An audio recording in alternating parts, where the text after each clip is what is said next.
Yeah.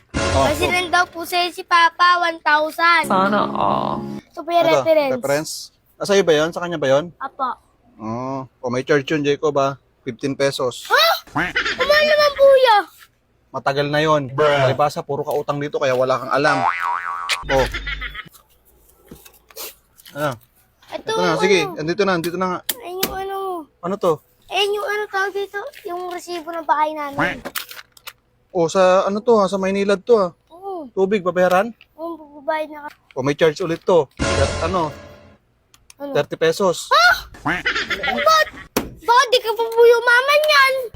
Jacob, matagal nang kinacharge to. Siyempre, magbabawas sa account namin to. Ang tawag doon, service charge. Oh, ito. Jacob, kayo na lang magbayad. Wala namang problema sa akin yan. Reklamo kayo ng reklamo. Di po yan. Sige na po, sir. Mo na lang po. O, balik ko lang sa papa mo. O, may charge ulit yun ha. 15 pesos. Ano ba naman po yan niya? Di ka lang naman po kung kailan ka payayaman. Jacob, per transaction yun. Subukan mo kasi magbayad na hindi ka puro para updated ka. Di po yan. Send mo na lang po sa Send ko amin. lang sa papa mo. Opo, send mo na lang po. O, sige. O yan, 970 yung sinend ko sa kanya. Ba't po 970 lang po? Sinend niya sa akin 15. Tapos ngayon ipinadala ko sa kanya 15.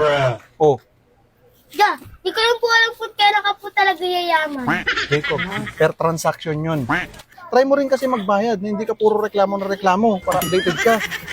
Si Papa, dapat sa amin nalang pinadala yung pera. O, Bukasan patuloy. Dapat ganun, hindi ka reklamo na reklamo. Yan, ako. Anak ka ng po.